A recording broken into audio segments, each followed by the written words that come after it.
कहने लगी ए पिया अरे मोरे राजा राती का पढ़ना लिखना छोड़ पिया निंदिया हमरे ला गईया निंदिया हमरे ला गई हो।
बात है अपने पति को पढ़ने से कैसे रोक रही है देख लो कह रही है क्यों रात के रोज पढ़ना लिखना छोड़ दो हमारे लागत है नींद और चलो हमारे साथ में सोवो चले। तो आज पति कहने लगा ए हमारी रनिया सुनो हमारी बात अगर तुम्हारे नींद लग रही है तो मेरी बात सुनो।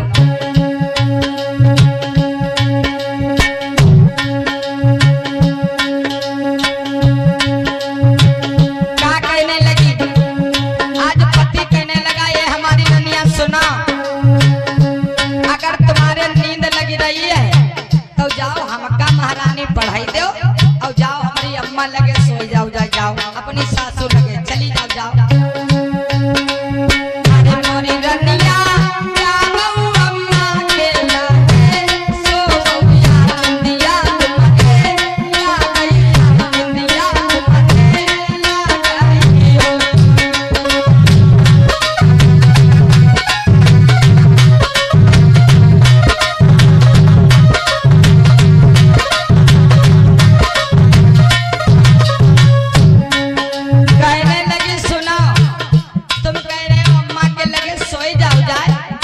हम अम्मा के लगे नहीं सोइबे तो कहीं नहीं काहे तो कहीं सुनो हमार राजा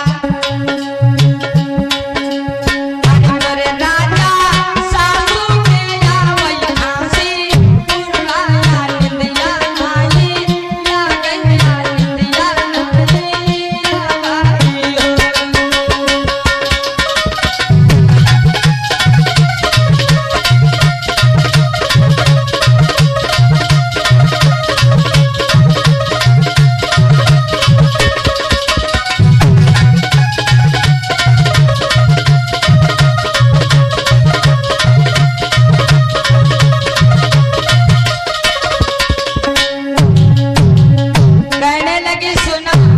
हम सासू अम्मा के लगे नहीं सोइबे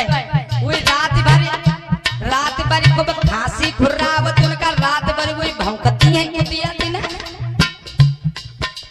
हम उनके लगे सोइबे नहीं और तुमका सोवे कोई सोवो चले ये पढ़ना लिखना बंद करो कहने लगे सुनो अरे मोरे राजा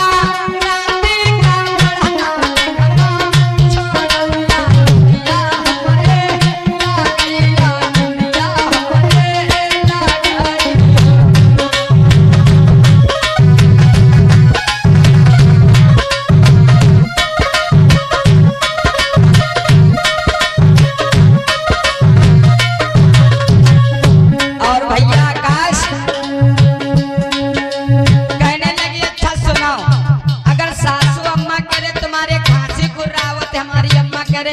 उनके लगे नहीं सोइया तो जाओ चली जाओ अपनी जेठानी लगे सोई जाओ जाए हमारी भाभी लगे जाओ जाओ अरे मोरी रनिया जाओ जेठानी लागे सो बउया निया तुम्हारे लागे ना निया तुम्हारे आवारी हो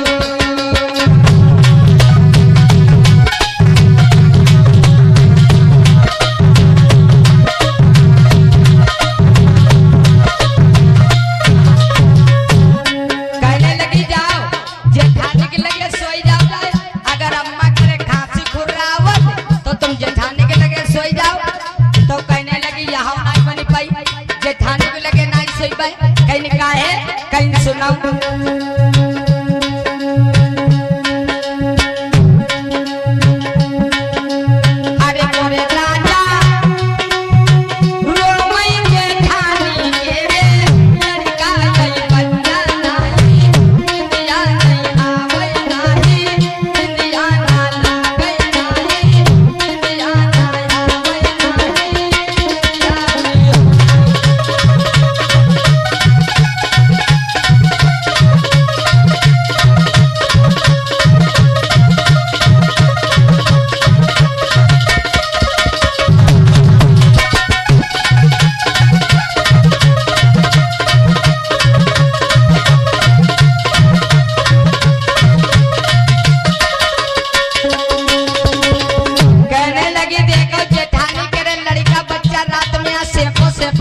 पेरी बजावती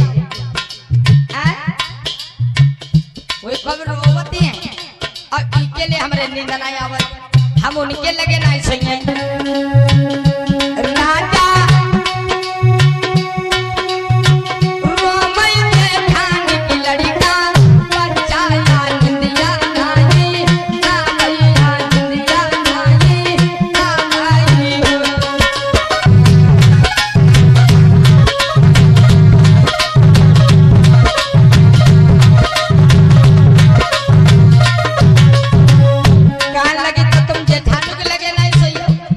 उनके कमी निकाल दियो महारानी हमका पढ़ाई दो कहना है कहीं चलो अच्छा उनके लगे नहीं सोई जाओ तो जाओ हमारी बहन के लगे सोई जाओ जाए आए अपनी ननद के संगे आए अब फिर कहती हैं का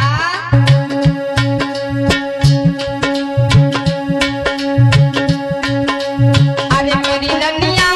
जाओ बहनी के लागे सो बउया निंदिया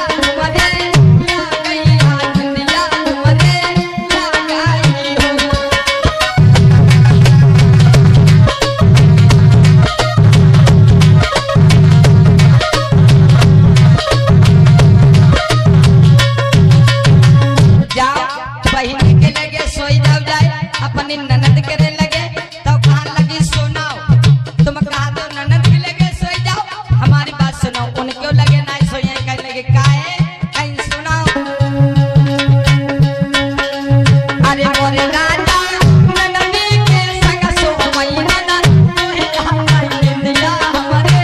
ना निंदिया हमारे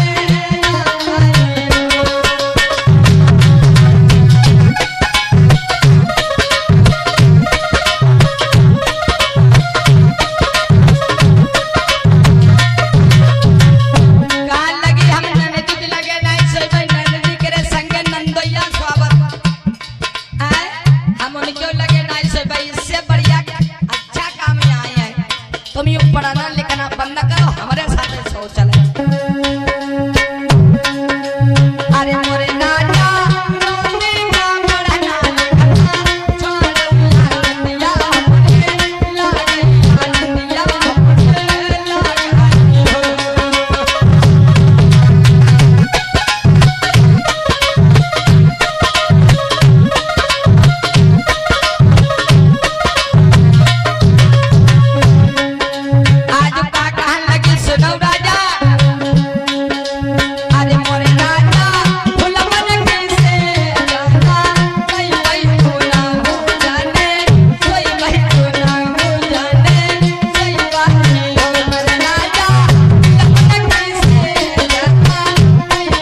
बोलिए तथागत बुद्ध भगवान की, बोले बाबा साहब की।